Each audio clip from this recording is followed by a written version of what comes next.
Hello friends, welcome to Latha vlog. இப்போ மதியம் வந்து தக்காளி ரசம் தான் வைக்க போகிறேன்.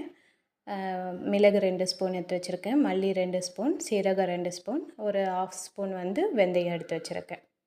சரிங்களா? ஒரு பெரிய பழுத்த தக்காளியாக எடுத்து வச்சுருக்கேன். ஸோ இதை வந்து நீங்கள் நசுக்கி கூட விட்டுக்கலாம். நான் கட் பண்ணி வச்சுருக்கேன்.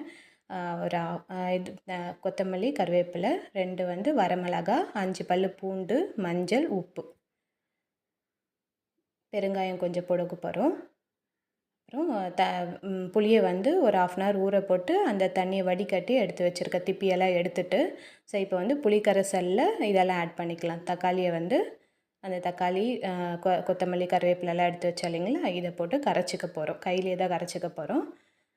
உப்பு, மஞ்சள், அவ்வளோதான். இந்த கரைசல் ரெடி பண்ணிட்டு தான் நம்ம மிக்சியில் அந்த மல்லி எல்லாம் போட்டு நம்ம அரைச்சிக்க போகிறோம். ஃபஸ்ட்டு அதை கரைச்சி வச்சுக்கிட்டேன். இப்போ வந்து எடுத்து வச்சுருக்கிற மல்லி, சீரகம்லாம் போட்டு ஃபஸ்ட்டு ஒரு கொரகொரப்பாக கொஞ்சம் ஒரு சுற்று மட்டும் சுற்றி எடுத்துக்கோங்க. அப்புறம்தான் வந்து மிளகாவும் பூண்டும் நம்ம போட்டுக்க போகிறோம்.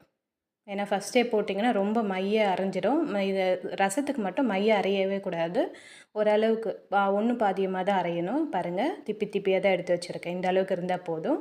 ஸோ தாளிப்பு ரெடி பண்ணிவிட்டு ஒரு வரமிளகா போட்டு கருவேப்பிலை போட்டு தாளித்து வச்சுருக்கேன். அதில் வந்து இதை போட்டுக்கலாம். இதை போட்டுட்டு ரொம்ப நேரம் வேக விடாதீங்க. ஜஸ்ட்டு ஒரு 2 வாட்டி மட்டும் பெரட்டி விட்டுருங்க. 2 இது மட்டும் பண்ணிங்கன்னா அதிலேயே இதுவாகிடும் உங்களுக்கு. ஏன்னா கருகி போயிடும். அதனால் வந்து ரொம்ப நேரம் விடாதீங்க. அதுக்கப்புறம் நம்ம இந்த புளி கரைசலை தக்காளியால் ஆட் பண்ணி வச்சுருக்கோம் இல்லைங்களா, இந்த கரைசலை எடுத்து இதில் ஊற்றிக்கலாம். அவ்வளோதான். ரொம்ப சிம்பிளாக தான் இருக்கும். எல்லாமே ரெடி பண்ணி வச்சுட்டிங்கன்னா ஒரு 2 நிமிஷத்துலேயே நீங்கள் ரெடி பண்ணிக்கலாம். அவ்வளோதான். சிம்பிளான ரசம், தக்காளி ரசன்றது ரொம்ப நல்லாவும் இருக்கும்.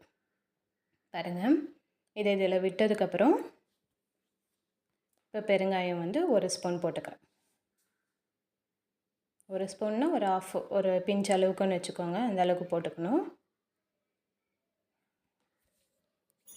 ஏன்னா ரசத்துக்கு பெருங்காயம் தான் இம்பார்ட்டண்ட்.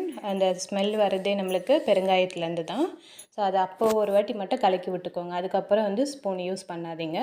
அது அப்படியே நுரக்கட்டி வரும். பாருங்கள், நுரக்கட்டி வந்திருக்குது. ஒரு 2 மினிட்ஸ் விட்டால் அதுவே நுரக்கட்டி வந்துடும். இப்போ இந்த டைமில் வந்து கொஞ்சம் சலசலப்பு வரும். அந்த ஓரத்தில் மட்டும் கொஞ்சம் கொதிக்கிற மாதிரி இருக்கும்.